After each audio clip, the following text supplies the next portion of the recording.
Hi friends, welcome on Europedia, the detailed discussion for IUCL, GD, GT, PI।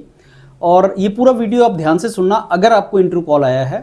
And ये video relevant है उन सारे energy sectors के लिए जैसे HPCL, IOCL, बाकी पब्लिक सेक्टर्स के लिए जहाँ पे GD, GT, PI होता है। Presently IOCL junior engineers officer category, उसके लिए 7th January 2026 onward GD/GT PI schedule has come, and similarly HRRL HPCL Rajasthan Refinery is also going on।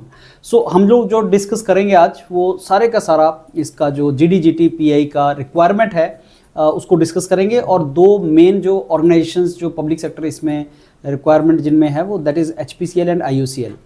Main focus today will be for IOCL Junior Engineers Officer Category because उसका schedule अभी हमारा 10-15 दिन के बाद है। So पहले before I discuss with my team members कि इसका डिटेल क्या है, क्या रिक्वायरमेंट है, कैसे आपको तैयारी करनी चाहिए। फ्रेंड्स, मैं आपको पहले इसकी अर्जेंसी शो करूँगा। अभी आप जानते हैं IOCL में ऑफिसर कैटेगरी में रिजल्ट आ चुके हैं जिनके साथ मैं इंटरेक्शन कर रहा हूँ और वीडियो पब्लिश भी हो रहे हैं हमारे इन चैनल्स पे। उनके साथ मैं बड़े डिटेल में पूछता हूँ कि कैसी उनकी जर्नी रही, कैसे उनका तैयारी रही। और एक जो ऑब्जर्वेशन है वो आप भी सुनना उन इंटरेक्शंस में। हर कैंडिडेट जिसकी तैयारी इतनी हो जाती है कि वो CBT निकाल लेता है, फिर इंटरव्यू स्टेज तक जाता है, वो 2 से 3 साल उसका लॉस होता है बिकॉज वो इंटरव्यू क्लियर नहीं कर पाता। कि साहब आप CBT तो निकाल रहे हैं, अच्छा मार्क्स भी आ रहा है, लेकिन आपका इंटरव्यू GD/GT में कहीं ना कहीं आपको प्रॉब्लम हो रही है, उससे आपके 2-3 साल उसका लॉस होता है। वो आप लॉस ना करें, इसलिए आपको GD/GT इंटरव्यू को सीरियसली लेना चाहिए। और एनर्जी सेक्टर जैसे IOCL HPCL में जो GD/GT है उसकी वेटेज चाहे ज़्यादा नहीं है, जैसे GD/GT का वेटेज IOCL में 5% है, CBT का 85% है, इंटरव्यू का 10% है, तो वेटेज के हिसाब से 5% है, लेकिन 40% आपको मिनिमम स्कोर करना है, अदरवाइज आप एलिमिनेट हो जाएंगे। तो ये मान के चलिए कि GD/GT जो रखा होता है HPCL IOCL ने वो एलिमिनेट करने के लिए रखा होता है। और जब आप फाइनली आपका रिजल्ट आता है उसमें आपको दिखता है कि CBT में आपके बहुत अच्छे मार्क्स हैं और आपको रिजेक्शन लेटर आ गया है, कारण क्योंकि आपने 40% स्कोर नहीं किया।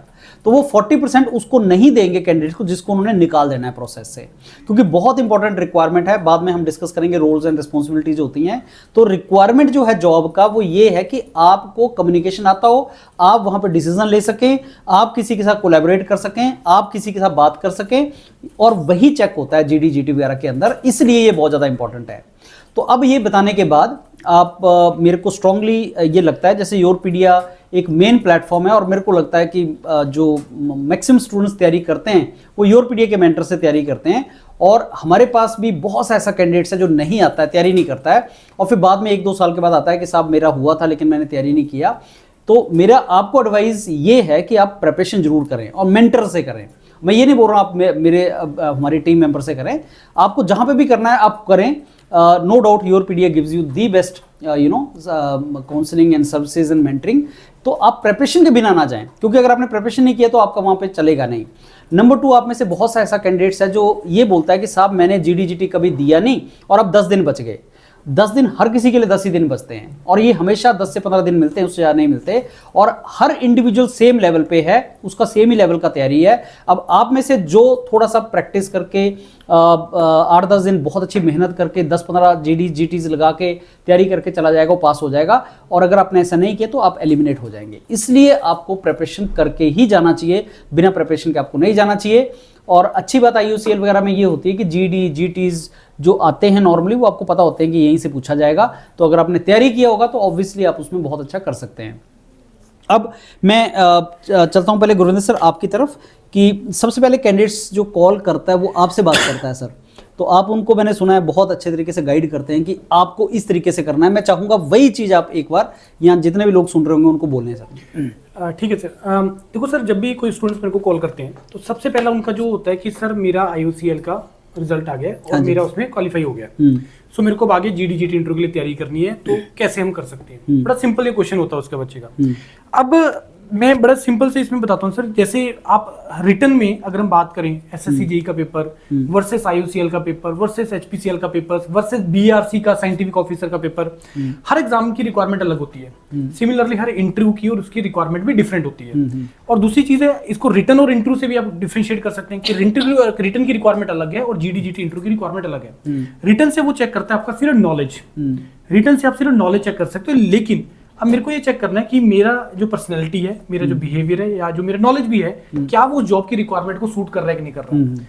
जिसने रिक्रूटमेंट करना है, हमने रिक्रूटमेंट करना है, हमें पता है क्या रिक्वायरमेंट है।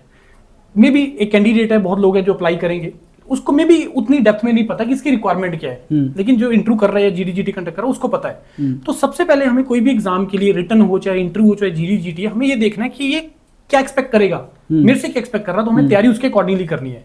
यही चीज मैं स्टूडेंट को बोल रहा हूँ कि सर अगर तो साइंटिफिक ऑफिसर बीआरसी इनकी है, उनमें ओनली इंटरव्यू हो रहा है, उसमें जीडी-जीटी हो ही नहीं रही है, क्योंकि वो साइंटिस्ट का जॉब है, उसमें रिक्वायरमेंट ही नहीं है। वहां पे उसने आपका पर्सनैलिटी, कम्युनिकेशन, उससे नहीं रिक्वायरमेंट है।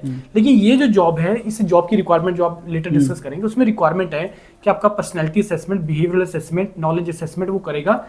इंटरव्यू एक कंपोनेंट है, लेकिन ये जो जीडी-जीटी है वो बहुत इंपॉर्टेंट है। तो मैं सबसे पहला मेरा आंसर उसको ये रहता है कि पहले हमें अंडरस्टैंड करना है इस जॉब की रिक्वायरमेंट क्या है, उसके अकॉर्डिंगली वो आपका जीडी-जीटी इंटरव्यू कंडक्ट करेगा और उसके अकॉर्डिंगली हमें करना है। अब दूसरा कैसे करेगा, क्या रिक्वायरमेंट है वो हो गया, अब कैसे उसको तैयार कैसे करना है। वहां पे मेरा रिटर्न का पेपर है तो मैं लिख के तैयार करूंगा, सब्जेक्टिव है तो लिख के करूंगा, ऑब्जेक्टिव है तो मल्टीपल चॉइस से करूंगा, जीडी है तो जीडी मॉक लगाने मेरे को, जीटी है तो जीटी लगाने पड़ेंगे, मतलब बोल के प्रैक्टिस करना है। बहुत सारे स्टूडेंट्स जो आपने अभी बोला वो बोलते हैं कि सर मैं देखता रहा, मैं पढ़ता रहा, मेरा लिखता रहा, नहीं हुआ, सर डॉक्यूमेंट दे दो, ये दे दो। वो स्पोर्ट के लिए है, वो प्रिपरेशन का स्पोर्ट के लिए, लेकिन अल्टीमेटली तो आपको यार तैयारी करना है, बोल के करना पड़ेगा ना। विराट, मतलब बच्चे बोलते हैं सर वो वीडियो आपकी यूट्यूब पे पड़ी तो है, मैं तो बोलता हूं सचिन तेंदुलकर की वीडियो सारी यूट्यूब पे पड़ी है, तो सारे उसको देख के तेंदुलकर बन जाएंगे। देखिए जब तक आप मैदान में उतरोगे नहीं, प्रैक्टिस नहीं करोगे, ना आप लर्न कर पाओगे, प्रिपेयर कर पाओगे, ना आपको कॉन्फिडेंस आएगा, ना ही कोई आपको गाइड भी कर पाएगा, क्योंकि आप खुद ही खेली जा रहे हो, कोई देख नहीं रहा, ऑब्जर्व नहीं कर रहा है, तो आपको कोई आपकी वीकनेस कैसे बताएगा। तो तैयारी करने का तरीका ये है जीडी-जीटी और इंटरव्यू का, कि आप उसको प्रैक्टिस करिए, ज्यादा से ज्यादा करिए। अच्छा सर कितने सेशन रिक्वायर्ड है, सर 2 सेशन लगाने हैं, 5 लगाने हैं, 10 लगाने हैं, हम तो बोल रहे हैं ओपन है हमारी तरफ से, जितना ज्यादा आप लगाएंगे, जितना आप नेट में प्रैक्टिस ज्यादा करेंगे, जितना आप सेशन ज्यादा लगाएंगे, उसी से कॉन्फिडेंस आएगा और उसी से तैयारी होगा। क्योंकि आपका जो रिक्वायरमेंट है उसकी, वो आपको तभी मेंटर गाइड कर पाएंगे अगर आप उसके सामने बोलोगे, परफॉर्म करोगे।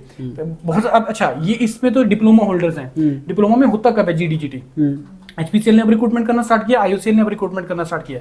इससे पहले तो डिप्लोमा होल्डर ने जीडी-जीटी कभी लगाया ही नहीं है, और इसमें तो कंपल्सरी रिक्वायरमेंट है कि डिप्लोमा होना चाहिए आपका। बिल्कुल, बीटेक वाले को तो उसने अलाउ भी नहीं किया है। बीटेक उसने क्लियरली लिखा है कि अगर आपका बीटेक बाद में पाया गया, you will be out, clearly लिखा है। वो कैसे बच्चा उसको छुपाता है, वो उसके ऊपर है सारा का सारा। तो मेरा बड़ा सिंपल सा उसको आंसर ये होता है कि सर कि भाई ये रिक्वायरमेंट है, उसकी रिक्वायरमेंट के हिसाब से अपने आप को तैयार करो, और जितने ज्यादा से ज्यादा तुम सेशंस लगाओगे उसी से तैयारी होगा। और हमारी तरफ से तो ओपन है, लिमिट नहीं है, 1 लगाओ, 2 लगाओ, 5 लगाओ, 10 लगाओ, 15, ये स्टूडेंट की अपनी हिम्मत है कि वो कितने ज्यादा लगा सकता है। आप सिलेक्शन के बच्चों के साथ इंटरेक्शन करते हैं, कोई बोलता है सर मैंने 10 लगाए थे, कोई बोलता है मैंने 50 भी लगाए हैं, तो वो स्टूडेंट के ऊपर होता है। हमारी तरफ से ओपन है, जितना सेशंस लगाएंगे ज्यादा से ज्यादा, उसी से इनका जो है वो तैयारी होगा। दूसरा बच्चा मेरे को सर क्वेश्चन पूछता है रिलेटेड टू द डॉक्यूमेंट्स कि सर एम्प्लॉयमेंट फॉर्म मेरे को कैसे भरना है, क्या मेरी हेल्प होगी, उसका कितना इंपॉर्टेंस है, आपने मेंटर से सभी ने बताया। अच्छा, उसके बाद आ जाता है कि सर मेरे को वहां पे जो डीवी के टाइम पे डॉक्यूमेंट्स हैं, वो 2 पॉइंट हो रहा है इसमें। एम्प्लॉयमेंट फॉर्म क्या, मैं सुबह एक आंसर कर रहा हूँ आपको, मेरे को एक बच्चे का फोन आया कल शायद, हाँ, वो उसने एचआरएल के लिए भी हमें ज्वाइन किया है। उसने बोला सर मैं पिछली बार एचआरएल में एग्जिट हो गया था। मैं क्या वो कैसे हो गया, कह रहा सर उसमें जो एम्प्लॉयमेंट फॉर्म होता है ना, मैंने उसमें अपनी तरफ से भर दिया था, और कह रहा सर मेरा सब कुछ अच्छा गया, उसमें मैंने हॉबीज ऐसी डाल दी, मेरे को सर बीच में उसने उठा दिया, जस्ट गो। अच्छा, ऐसा बोला उसने मेरे को, लिटरली क्लियरली मेरे को उसने ऐसा बोला कि सर ऐसा हुआ मेरे साथ पिछली बार। तो जो एम्प्लॉयमेंट फॉर्म जो आप भर रहे हो उसमें हॉबीज, प्रोजेक्ट को भी आप कैसे प्रेजेंट कर रहे हो, कैसे लिख रहे हो, क्योंकि वो उनके हाथ में होगा वहां पे। तो जो भी चीज, मतलब आप एक पहली बार उनको मिलोगे सामने जाके, किसी को कुछ नहीं पता एक दूसरे के बारे में, अब आपका रिक्रूटमेंट उसने करना है, तो आपके बारे में सारी इन्फॉर्मेशन आपने अपने एम्प्लॉयमेंट फॉर्म में लिख दी है, अपने उसमें लिख दिया, तो उसके में से क्वेश्चन पूछेगा। तो जो भी उसमें आप भर रहे हो वो सारा का सारा मेंटर से डिस्कस करके भरो। छोटी छोटी चीजें इंपॉर्टेंट होती हैं, बड़ी छोटी छोटी चीजें इंपॉर्टेंट होती हैं, उसके रिलेटेड सबके बहुत वीडियोस भी बने हुए हैं, हॉबी से रिलेटेड, इंटरेस्ट से रिलेटेड बहुत बने भी हुए हैं, स्ट्रेंथ से रिलेटेड, वीकनेस से रिलेटेड, कि कैसे लिखनी है उसके अंदर। दूसरा आ गया रिलेटेड टू द सर जो डॉक्यूमेंट्स डीवी के टाइम पे रिक्वायर्ड होते हैं, तो उसमें जो 2-4 डॉक्यूमेंट है जो बहुत इंपॉर्टेंट है। पहला है सर जो डॉक्यूमेंट्स इनकम से रिलेटेड है, जैसे ईडब्ल्यूएस सर्टिफिकेट हो गया और आपका ओबीसी एनसीएल का सर्टिफिकेट। ये 2 डॉक्यूमेंट ऐसे हैं सर जो इसके फाइनेंशियल ईयर से लिंक्ड है। तो कोई भी अगर आप ईडब्ल्यूएस या ओबीसी एनसीएल से आप बिलोंग कर रहे हैं, तो आपको उस फाइनेंशियल ईयर का ही लेके जाना है। तो अभी जो फाइनेंशियल ईयर चल रहा है 24-25 वाला, वो आपको लेके जाना है, तभी आपको वो अलाउ करेगा वहां पे EWS या फिर NCL सर्टिफिकेट्स के लिए। सही है। दूसरा जो आ जाता है सर कि मेरे पास सर स्टेट वाला रिजर्वेशन सर्टिफिकेट है, मेरे को गवर्नमेंट ऑफ इंडिया वाला नहीं है। अब वो आपको यार बनवाना पड़ेगा, आपके पास अपना स्टेट वाला लेके जाना है, गवर्नमेंट ऑफ इंडिया के जहाँ पे बनते हैं डॉक्यूमेंट वहाँ पे लेके जाओ कि मेरे को यहाँ पे अप्लाई करना है और मेरे को ये डॉक्यूमेंट इस फॉर्मेट में दे दीजिए, वो आपको दे देंगे। तो ये सर 3-4 क्वेरीज है जहाँ पे बच्चे का रहता है। और ये मैं समराइज करता हूँ फ्रेंड्स, जो गुरुन सर ने बोला बहुत इंपॉर्टेंट चीज़ है। एक तो एम्प्लॉयमेंट फॉर्म जो बता रहे हैं ना आप, वो पैनल मेंबर्स के पास होता है वहाँ पे, और वो उसको रीड करते हैं, पढ़ते हैं उसको, और जहाँ पे उनको कोई अच्छी चीज़ दिख गई वो पूरा का पूरा इंटरव्यू आपका वहाँ से ले सकते हैं। जैसे हॉबी दिख गई, आपने कोई उसमें मेंशन की हुई, उनको इंटरेस्टिंग लगा, वो पूछ लेंगे आपसे। इसलिए हमारा बहुत ही इंपॉर्टेंट आपको सजेशन कि आप एम्प्लॉयमेंट फॉर्म सीरत मैम के साथ या हम टीम मेंबर्स के साथ डिस्कस करके भरें। शुभ मैम बताएंगे सारे के सारा जो मेंबर्स क्या क्या आपको हेल्प करेंगे। तो सीरत मैम हैं जो आपको एम्प्लॉयमेंट फॉर्म में हेल्प करेंगे कि आपने कैसे भरना है, क्या करना है, क्योंकि उन इंटरव्यूज के ऊपर चलेगा। उसके बाद डिप्लोमा वालों को पहली बार ऑफिसर कैटेगरी मिल रही है। पहले डिप्लोमा वालों को क्लरिकल कैटेगरी में डाला जाता था, ऑफिसर में नहीं डाला जाता था।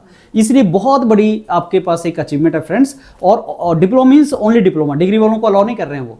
तो डिप्लोमा वाला है, आपको ऑफिसर टाइप वहाँ पे बिहेव करना पड़ेगा। कोई लंबी चौड़ी गेम नहीं है वो, लेकिन आप एक्वायर कर सकते हैं, और जितना टाइम आपको मिला सबको उतना मिला है, उसमें आपको वो डिस्प्ले करना है कि आप वो चीज़ें कर सकते हैं।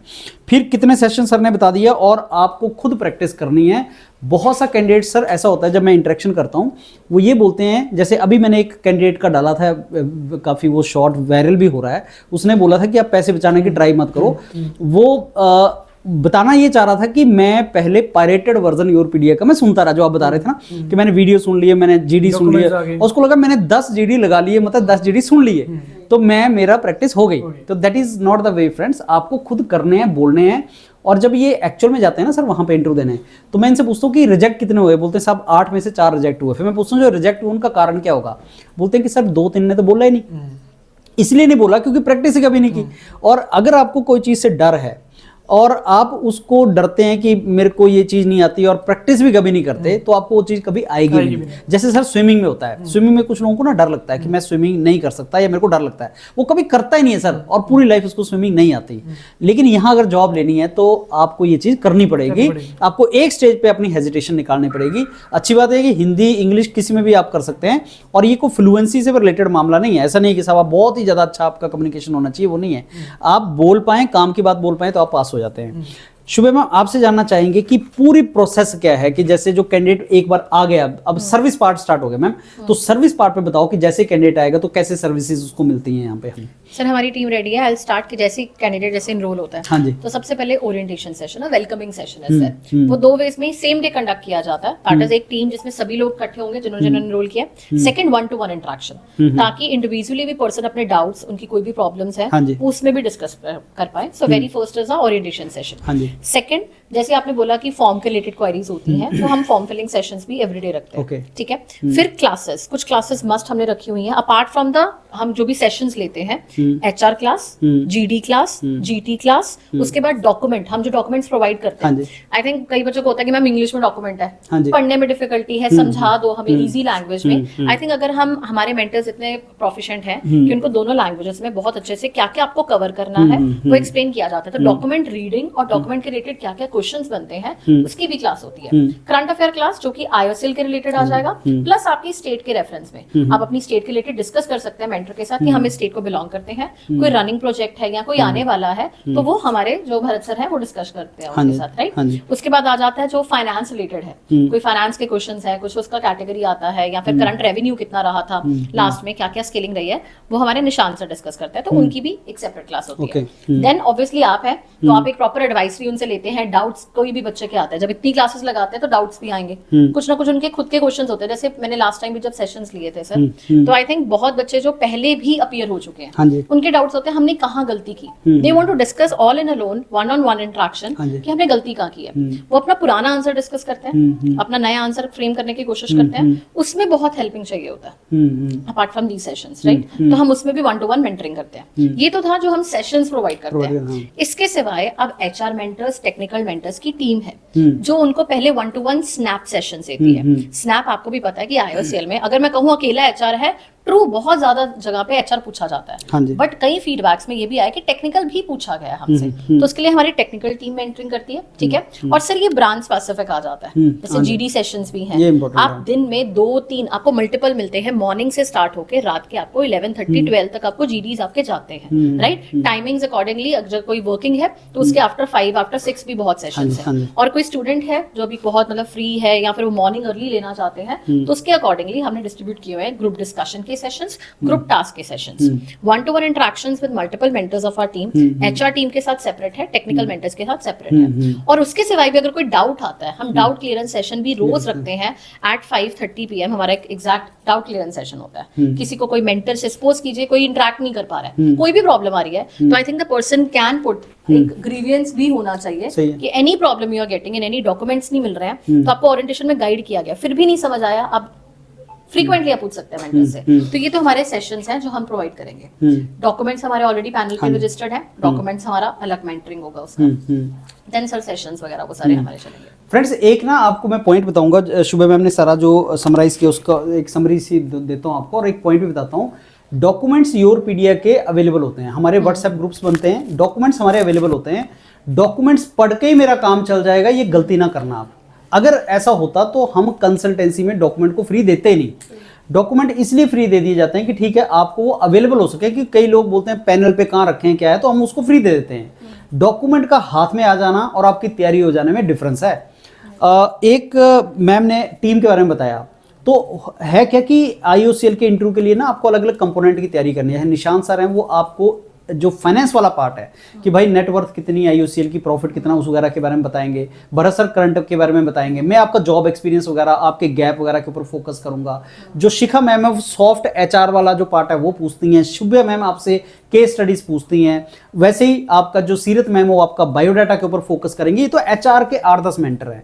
और इलेक्ट्रिकल के लिए हमारे 3 मेंटर, इंस्ट्रूमेंटेशन के लिए 3 मेंटर, मैकेनिकल के 3 मेंटर, उसी तरीके से आपके केमिकल इंजीनियरिंग के 3 मेंटर। तो वो जो टेक्निकल है वो अलग। अब ये जूनियर इंजीनियर में technical HR on an average, ऐसा भी हो सकता है कि आपसे HR ही पूछा जाए या आपसे टेक्निकली पूछा जाए, लेकिन ऑन एन एवरेज 50% टेक्निकल, 50% आपसे HR पूछा जाता है जूनियर इंजीनियर में।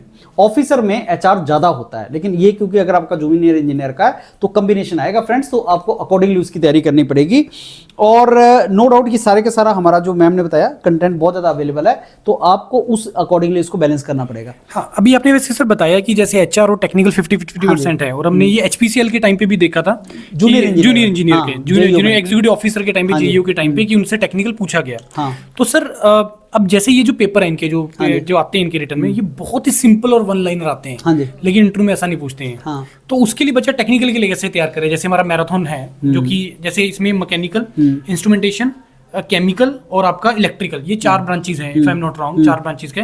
तो आई थिंक हमारे मैराथन सारे रेडी हैं, स्टूडेंट इसमें हेल्प करेंगे। तो वो मैराथन कैसे इसके लिए हेल्पफुल है? सर आज से मैराथन पहला जो मेरे को लगता है हमने बनाया था उसको तो 7-8 साल हो गए सर, थर्मोडायनेमिक्स। और आपको ध्यान होगा डिस्कशन जब हमारा हुआ था बनाते टाइम, वो यही था कि साहब जो सब्जेक्ट रिटन में आता है और इंटरव्यू में जो पूछा जाता है वो अलग होता है। मैराथन उसी पर्पस के लिए बनाए गए थे कि इंटरव्यू में क्वेश्चन जो आते हैं वो रिटन से अलग होते हैं और उसमें ये तैयारी करनी है। तो मैराथन तो एक स्टार्टिंग लाइन है ही। यूएसपी जो है योरपीडिया का और जो एक्चुअल में चीज है वो है जो मेंटर पूछेंगे क्वेश्चन। इसलिए सर कि मैंने कल 3 लोगों से अगर इंटरेक्शन की और उनसे पूछा कि साहब क्वेश्चन क्या पूछे आपसे, तो मैं अपने आप को रेगुलरली अपडेट कर रहा हूं और हर मेंटर कर रहा है। और आप एक चीज जानते हैं कि जो दुकान पे ज्यादा ग्राहक आते हैं वो खाना भी अच्छा बनता है। तो जहां पे आप सवेरे से शाम तक शुभ मैडम अगर 20 लोगों को HR के लिए मेंटर कर रही हैं, तो आप समझिए ना सर कि क्वालिटी ऑफ क्वेश्चन कैसा आएगा। इसलिए क्या हो क्या रहा है कि जितने ज्यादा फीडबैक हमें मिलेंगे और कितने, आप डेली में 3-3 लोगों से इंटरव्यू कर रहा हूं और हम वो बाकी मेंटर्स कर रहे हैं, तो जो एक्चुअल क्वेश्चन पूछे जाते हैं ना सर वो हम अपडेट करते हैं और मेंटर उनसे पूछते हैं। और सबसे इंपॉर्टेंट चीज जो इंटरव्यू का फिलॉसफी है वो ये है कि जैसे कैंडिडेट बैठ जाएगा तो we will put ourselves in the shoes of interviewer. Interviewer भी कोई क्वेश्चन लेके नहीं बैठा होता, वो क्या करता है, आपने बताई एक बात, आपने जो आंसर किया सर अगला क्वेश्चन वहां से आता है। And I am proudly saying this कि योरपीडिया की जो टीम है उसकी इतनी प्रैक्टिस है अब इंटरव्यू के क्वेश्चन पूछ के कि वो बिल्कुल वैसे ही क्वेश्चन फ्रेम कर पा रहे हैं। कल मेरे को एक कैंडिडेट ने अपना वो फीडबैक दे रहा था, बोलता कि सर ये जो क्वेश्चन मेरे से मॉक में पूछा गया ना, सिविल इंजीनियरिंग का था, और मेरे को लगता है सिविल इंजीनियरिंग के मेंटर ने पूछा है वो, कि एग्जैक्टली ये क्वेश्चन मेरे से वहां पूछा गया। उसके कारण होते हैं सर, कारण यही होते हैं कि साहब आपने फीडबैक ली, वो क्वेश्चन आपने उनसे पूछ लिया। तो तैयारी कैसे करनी टू आंसर दैट, आप वहां से स्टार्ट करो, मैराथन से स्टार्ट करो। फिर जो मेंटर्स ने आपसे क्वेश्चन पूछे हैं, आपकी टीम से क्वेश्चन पूछे हैं, प्लस एक डॉक्यूमेंट हम रिलीज करते हैं आजकल कि एक्सपेक्टेड क्वेश्चन एंड सॉल्यूशन, तो ये बहुत ज्यादा चीजें हैं गुरु सर जो बच्चा कर सकता है। ये मेरा अब सर इसमें जैसे क्योंकि सबसे ज्यादा सीटें केमिकल को लेके हैं, हाँ। तो मेरा केमिकल को लेके क्वेश्चन आपका कि जैसे भी आजकल आप आईयूसीएल के जो ऑफिसर का रिजल्ट आया उसमें केमिकल के बच्चों से भी आप इंटरेक्ट कर रहे हैं, तो मेरे दो क्वेश्चन है सर। पहला, केमिकल में 5 कौन से सब्जेक्ट्स इंपॉर्टेंट है जो बच्चा पूछता है? वैसे तो वो सभी को पता है कि एफएम, फ्लूइड मैकेनिक्स हो गया, थर्मोडायनेमिक्स हो गया, हीट ट्रांसफर, केमिकल रिएक्शन और आपका मास ट्रांसफर। और अच्छी बात केमिकल के लिए है कि इसमें से 3 के मैराथन बने हुए हैं और बाकी जो मैम है और केमिकल के मेंटर्स है वो कर रहे हैं। दूसरा मेरा क्वेश्चन है कि आप ऑफिसर से इंटरेक्ट कर रहे हैं, तो ऑफिसर के केमिकल के टेक्निकल के वर्सेस जेई के आईयूसीएल के टेक्निकल में कहां पे डिफरेंस होगा? ये दो क्वेश्चन। एक्चुअली क्या होता है सर कि मैंने जैसे पहले हमने डिस्कस किया कि ऑफिसर में तो वो टेक्निकल बहुत ज्यादा नहीं पूछते, वो प्रोजेक्ट्स वगैरह में आपको ले जाते हैं कि बीटेक का प्रोजेक्ट क्या था, इंटर्नशिप क्या थी, एक्सपीरियंस क्या था, वहां पे चले जाते हैं वो ऑफिसर से। लेकिन जो जूनियर इंजीनियर हैं, हम भी जानते हैं कि जूनियर इंजीनियर का इंडस्ट्रियल एक्सपोजर या आपका इंटर्नशिप या प्रोजेक्ट उतना डेप्थ में नहीं होता जितना ऑफिसर का होता है। तो जूनियर इंजीनियर से वो सब्जेक्ट तक रहते हैं, लेकिन जूनियर इंजीनियर से प्रैक्टिकल क्वेश्चन बहुत पूछते हैं सर। कि जैसे मैं अगर एग्जांपल लूं, अब आपने इन्हीं की बात की, केमिकल इंजीनियरिंग की बात की है, कि अगर मैं बात करूं बॉयलर की, तो सर वो बॉयलर में एक्चुअली पूछ लेंगे कि स्केलिंग कैसे रिमूव करोगे। ये जूनियर इंजीनियर का ऑफिसर का क्वेश्चन है। ऑफिसर से पूछेगा कि सुपर क्रिटिकल बॉयलर में टेम्परेचर प्रेशर बता दो, ज्यादा थ्योरेटिकल, ज्यादा मतलब आपका जहां पे एनालिटिकल हो जाता है वो ऑफिसर से पूछता है, लेकिन जूनियर इंजीनियर से प्रैक्टिकल चीज पूछी जाती है। तो आपको प्रैक्टिकल जो लैब्स आपने की होती हैं वहां से रिलेटेड कुछ ना कुछ पूछेगा वो, तो बेसिक चीज होती है, ज्यादा डेप्थ में नहीं जाता। लेकिन ऐसी चीज की तेरे को पता भी है कि नहीं, जैसे वेल्डिंग हम लोग करते हैं, तो वेल्डिंग में भाई ये बता कि जो आर्क वेल्डिंग है इसको आप एल्यूमिनियम पे करोगे कि नहीं करोगे, ये जूनियर इंजीनियर से पूछ लेगा। लेकिन वो पूछ लेगा करंट वोल्टेज कैरेक्टरिस्टिक इंजीनियर से, क्योंकि वो एनालिटिकल है, थ्योरेटिकल है। तो नट शेल में ये है कि अगर आप जूनियर ऑफिसर के लिए जा रहे हो, जूनियर इंजीनियर के लिए जा रहे हो, तो आपको अपने सब्जेक्ट का नॉलेज होना चाहिए, क्योंकि वही आपकी प्रैक्टिस है, वही आपको डिप्लोमा में डिटेल में करवाया जाता है और वही मेंटर आपसे पूछते हैं सर। ये चीज है। अब अगला क्वेश्चन मैम मेरा आपसे है कि ये जो अभी एचपीसीएल में भी अभी ग्रुप टास्क हुए हैं, अभी आईयूसीएल में ग्रुप डिस्कशन, ग्रुप टास्क है, दोनों चीजें। मेरे को लगता है कि जैसे आईयूसीएल में तो नंबर ऑफ वैकेंसीज बहुत ज़्यादा है, एचपीसीएल में कम थी। जो मेरे को कॉल्स भी आ रहे हैं अराउंड, मेरे को लगता है 10 to 15% बच्चा ऐसा है जो एचपीसीएल में जीटी जिसने दिया और आईयूसीएल में भी जीटी देगा। तो मेरा क्वेश्चन ये है कि एचपीसीएल का जीटी, अगर मैं ओनली जीटी की बात करूं वर्सेस आईयूसीएल के जीटी में कहाँ पे डिफरेंस आएगा?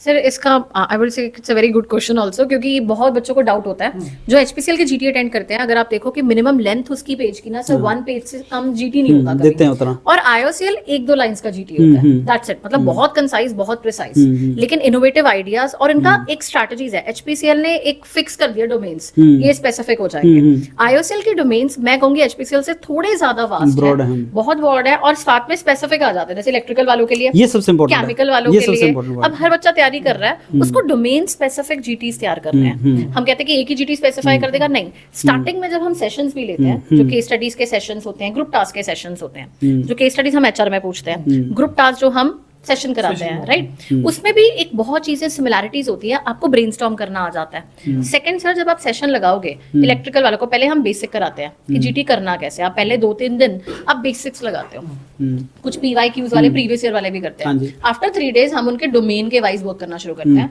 ताकि उनकी स्ट्रैटेजीज, उनके जार्गन, सबसे इंपॉर्टेंट चीज होती है जार्गन्स, टर्मिनोलॉजीज, वो उनको इतना रिवाइज कर लें कि कोई भी जीटी आ जाए। जैसे कि आपने जीटी लाइनर्स भी दिए हैं, राइट, जीडी लाइनर्स है हमारी, शेखर मैम ने भी दी है। तो उसमें क्या आ जाता है, सबके इनोवेटिव आइडियाज की कुछ ना बोल पाए तो भी हम क्या बोल सकते हैं। मतलब इतने स्मार्ट ट्रिक्स हैं, बट वही सारा है कि एक बार प्रैक्टिस करेगा जब तक बच्चा, तब तक ही कैन नॉट। इस पे मैं ऐड करूंगा, कल हमारी पूरी टीम पेट्रोल पंप पे गई थी।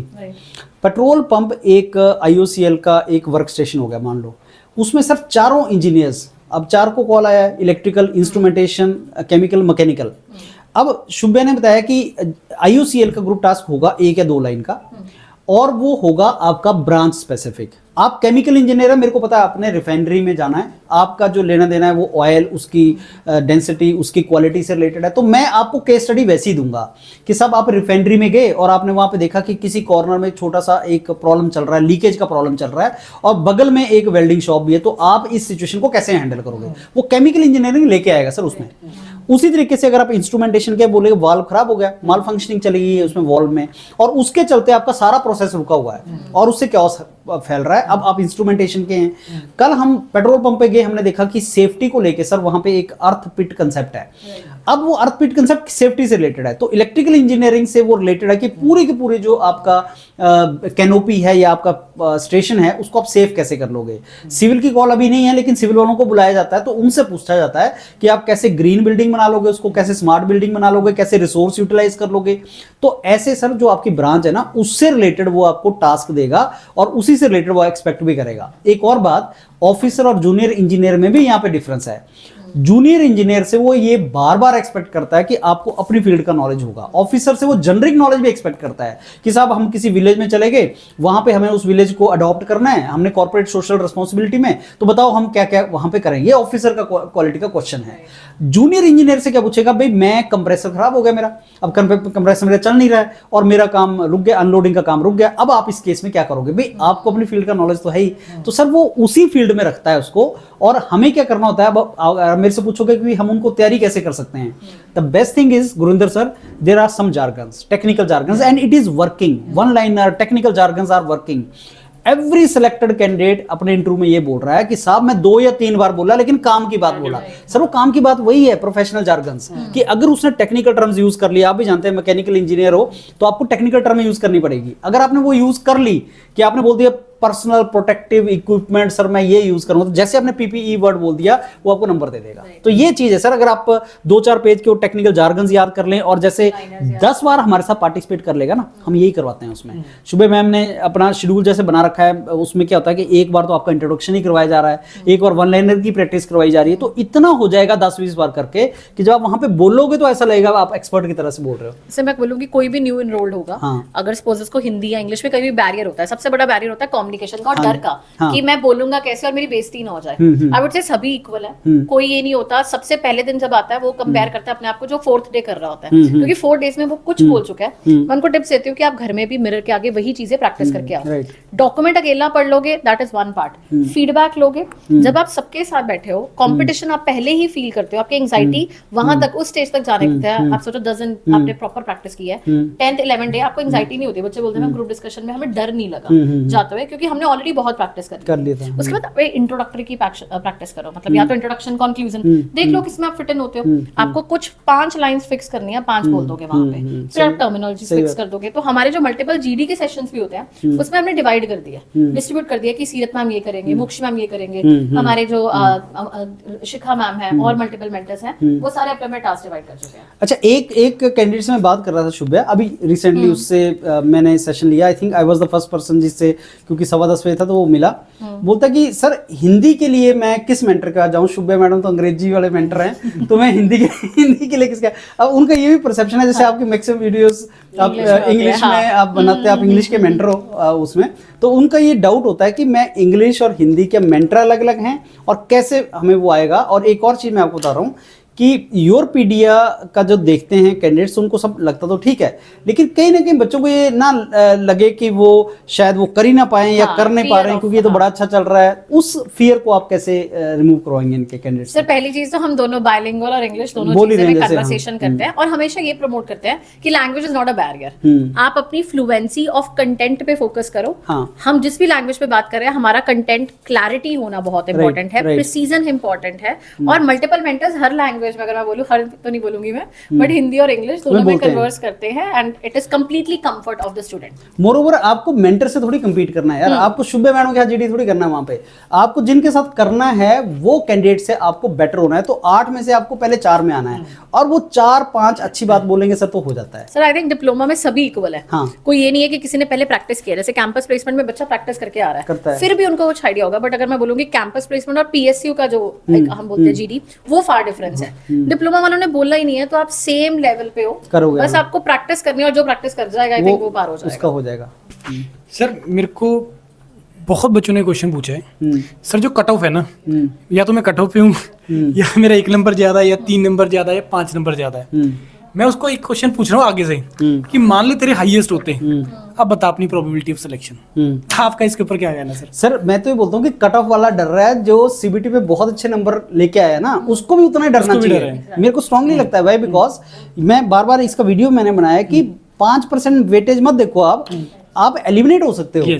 और जो हाई रैंकर है ना सीबीटी, मैंने अभी एक इंटरेक्शन की एक कैंडिडेट के साथ, उसने बोला ये कि मेरे फ्रेंड्स जो सीबीटी में बहुत अच्छे नंबर लेके आए थे, उनको जब लेटर रिजेक्शन का आया, उसमें लिखा हुआ है line, and I quote the line is के because of your lack of performance in one of these GD GT PI you are finally not shortlisted. तो अगर मेरे को आपको 2 नंबर देने हैं 5 में से, मैंने 1.5 नंबर दे दिया, तो चाहे सीबीटी में रैंक 1 है, आप बाहर निकल गए। तो सर पहला मेरा पॉइंट कि चाहे आपका सीबीटी में कितना भी अच्छा है, आपको तैयारी तो करनी है। ये उन लोगों के लिए मैं बोल रहा हूं जो ओवर कॉन्फिडेंट होके जाते हैं सर। दूसरी बात आ जाती है सर, जिनका कट ऑफ के ऊपर है, मेरे को स्ट्रांगली ये लगता है गुरु सर कि अगर उनका टेक्निकल का वो ना होता, प्रोबेबिलिटी नहीं होती सिलेक्शन की, तो आईयूसीएल टाइम नहीं वेस्ट करता उनके ऊपर। उनको ब्रेकफास्ट देते हैं, उनको टाइम उनके ऊपर इन्वेस्ट करते हैं, वो क्यों बुलाएंगे उनको? आप खुद सोच के देखिए। और हमने ऐसी सिलेक्शंस बहुत सी डाली हैं। एक टाइम था जब आईयूसीएल गेट के थ्रू रिक्रूट करता था, तब भी ये पॉइंट्स आते थे कि ऐसा हो रहा है वैसा हो रहा है। लेकिन अब जब से सीबीटी कंडक्ट हुआ है सर आईयूसीएल का, तब से इन्होंने बड़े क्लियरली मेंशन करना स्टार्ट कर दिया है कि 40% देने पड़ेंगे। दैट मींस एलिमिनेट कर रहे हैं अभी। जब एलिमिनेट करेंगे तो इन लोगों को वहां से अपॉर्चुनिटीज मिलती हैं, और बहुत एलिमिनेशन होती है सर, क्योंकि ये जो है ना जीडीजीटी, इसको बड़े सीरियसली लेते हैं। इसमें वो कुछ ट्रेड्स देख रहे होते हैं, और वो ट्रेड्स अगर आप में नहीं तो आपको निकाल देंगे, और अगर 20 लोग वो निकले तो ऑब्वियसली बाकियों को चांस मिलता है। ऐसा होता है सर। मैं भी थोड़ा सा इसमें ऐड करना चाहूंगा सर एलिमिनेशन के ऊपर।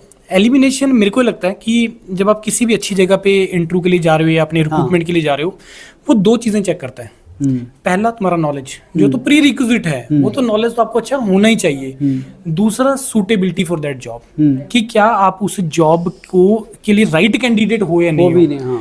नॉलेज आपका बहुत अच्छा हो सकता है, लेकिन क्या आप टीचिंग के लिए अच्छे हो या नहीं हो? नॉलेज से तो वो तो प्री रिक्विजिट है, वो तो होना ही चाहिए एक अच्छे टीचर के लिए।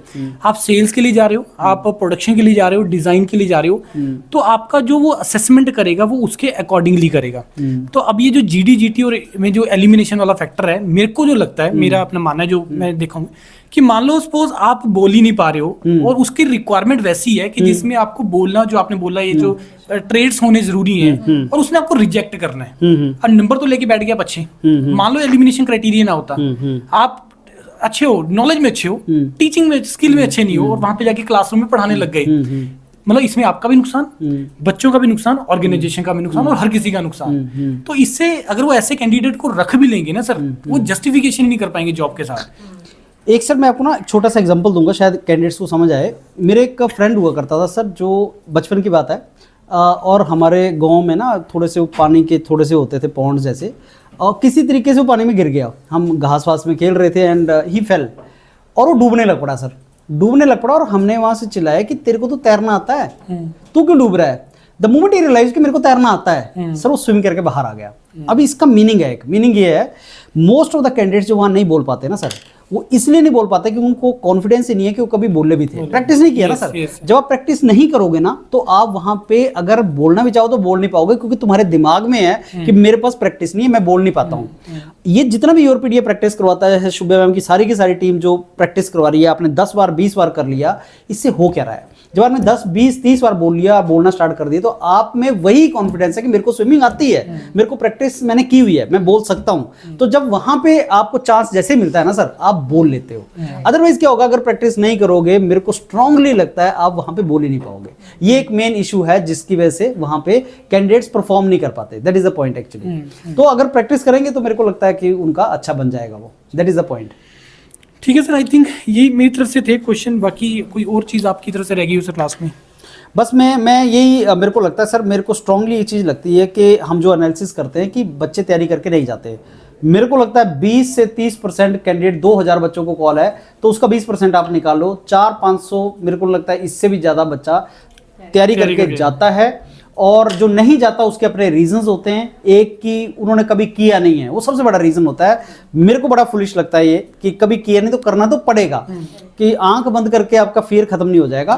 तो तो आपको करना तो पड़ेगा। और मैं सबसे रिक्वेस्ट करूंगा, मैं पहले बोल चुका हूं, मैं योर पीडीए के लिए नहीं बोल रहा हूं कि आप हमारे पास ही प्रैक्टिस करो, बट मैं स्ट्रांगली मानता हूं कि प्रैक्टिस तो करनी चाहिए सर। और दूसरी बात फ्रेंड्स, आपको बहुत सा कंटेंट शेयर किया जाता है, दिया जाता है, सारे की रिक्वायरमेंट नहीं होती है, सारे की रिक्वायरमेंट नहीं होती है, लेकिन आपको इसलिए दे दिया जाता है कि आप उसको रेफर कर सके, आप जो आप में से ज्यादा प्रैक्टिस करना चाहे वो कर सके। लेकिन सबसे इंपॉर्टेंट है जो आप हमारे साथ प्रैक्टिस करेंगे, अगर आपने वो कर ली तो आई कैन एश्योर यू कि आप एलिमिनेट नहीं होंगे। और जीडीजीटी में हमारा पहला जो वो है अटेम्प्ट, वो ये होता है कि एलिमिनेट आप ना हो, क्योंकि अगर आप एलिमिनेट नहीं होंगे तो 1-1.5 नंबर का फर्क नहीं पड़ता ज्यादा, फिर आप फाइनली सेलेक्ट हो सकते हैं। That is a point. Sir मैं जीडीजीटी के भी एंडिंग में बोलूंगी, इंट्रोडक्शन से भी अगर हम करें ना कि बच्चे को लगता है कि मैं इंट्रोडक्शन तो दे ही सकता हूँ और स्ट्रेंथ वीकनेस तो बोल ही सकता हूँ, इतना तो मैं कर ही लूंगा। अब मल्टीपल टाइम्स देखना कि इंट्रोडक्शन से ही क्वेश्चंस आए हैं सारे पीआई में। स्ट्रेंथ वीकनेस जैसे ही सर ने बोला कि अपने प्रोफाइल के रिलेटेड है, अगर टीचर है, हम कम्युनिकेटर अच्छे नहीं है, एम्पैथेटिक नहीं है, तो आई डोंट थिंक सो हम टीचर भी अच्छे हैं। उसी तरह से आप जिस प्रोफाइल के लिए जा रहे हैं, आप लीडरशिप स्किल्स है, कुछ भी है, फ्लेक्सिबिलिटी है, अडेप्टेबिलिटी, जो कि आईओएसएल में है। और जब आप ये वर्ड्स अपने फॉर्म में जब आप डिस्कशन करेंगे मेंटर्स के साथ, इंट्रोडक्शन अकेला आप याद कर लेते हैं, फैमिली बैकग्राउंड कहाँ गया, वो अलग से क्वेश्चन पिछली बार इन्होंने आईओएसएल ने इंट्रोडक्शन याद कर लिया बच्चों ने, उन्होंने दे दिया, बहुत अच्छे से बोला, उन्होंने बोला अब अपने फैमिली बैकग्राउंड के बारे में बताइए। वो तब कंफ्यूज होकर मेरा ब्रदर, मेरा फादर, मेरे सिस्टर, इस तरह से प्रेजेंट किया। अगर आपने इंट्रोडक्शन इतने अच्छे से की है, बोल लिया, मतलब वो रट्टा मारा हुआ था, फैमिली बैकग्राउंड के टाइम आप कंफ्यूज हो गए, मतलब आप वो क्वेश्चन पढ़ के ही नहीं गए थे, कभी आपने प्रैक्टिस ही नहीं किया, क्योंकि कभी किसी ने आपसे पूछा ही नहीं। तो that is why mentorship is important कि अगर आप इंट्रोडक्शन तक कर रहे हैं, हम हर तरह का बताते हैं कि इंट्रोडक्शन जरूरी नहीं है आप अपने बारे में बताओ, यही पूछा जाएगा। ये भी पूछा जा सकता है कि आपने फॉर्म में क्या नहीं बताया है, उससे आप स्टार्ट कीजिए। आपने ट्रैवलिंग एक्सपीरियंस है, बहुत बार आईओएसएल का पैनल पूछता है आप कैसे ट्रैवल कर रहे थे, to make you comfort, and the panel is known to make students comfort. अगर आप फीडबैक्स वीडियो देखे तो वो बोलेंगे हर बार आईओएसएल एचपीसीएल पैनल की बहुत तारीफ की है कि बहुत अच्छे लोग हैं, और वो कंफर्ट फील कराते कराते आपको इतना कंफर्ट फील करा देते हैं कि आप बहुत चीजें नहीं भी बोलनी होती वो भी बोल जाते हैं। तो आपको उन चीजों में भी नहीं आना, बट आपको बहुत स्मार्टली अपनी चीजों को पोर्ट्रे करना है। चलिए फ्रेंड्स, आई थिंक हमने मोर और लेस सारा कवर कर दिया। बाकी हम ना छोटे छोटे वीडियोस फ्रेंड्स डाल रहे हैं, बहुत सा वो चल रहा है। और अगर आपने तैयारी करनी है तो एक व्हाट्सएप ग्रुप हम क्रिएट करते ही हैं, वो क्रिएट हो चुका है, उसके अंदर मेंटर्स भी हैं, स्टूडेंट्स भी हैं, सारा डिस्कशन चल रहा है, पूरा एनर्जेटिक माहौल बना हुआ है। और 7 तारीख से आपका है, तो आज जो हम वीडियो बना रहे हैं 24 तारीख है आज, और ये 7 तारीख से आपका, तो मान के चलिए 10+ दिन आपके हैं। और 10 से ज़्यादा हमने शेड्यूल कभी रखा ही नहीं किसी कैंडिडेट के लिए, 10 से ज़्यादा रिक्वायरमेंट ही नहीं है, तो उतने में बहुत अच्छी तैयारी हो जाएगी फ्रेंड्स। तैयारी करना स्टार्ट करते हैं। Thank you.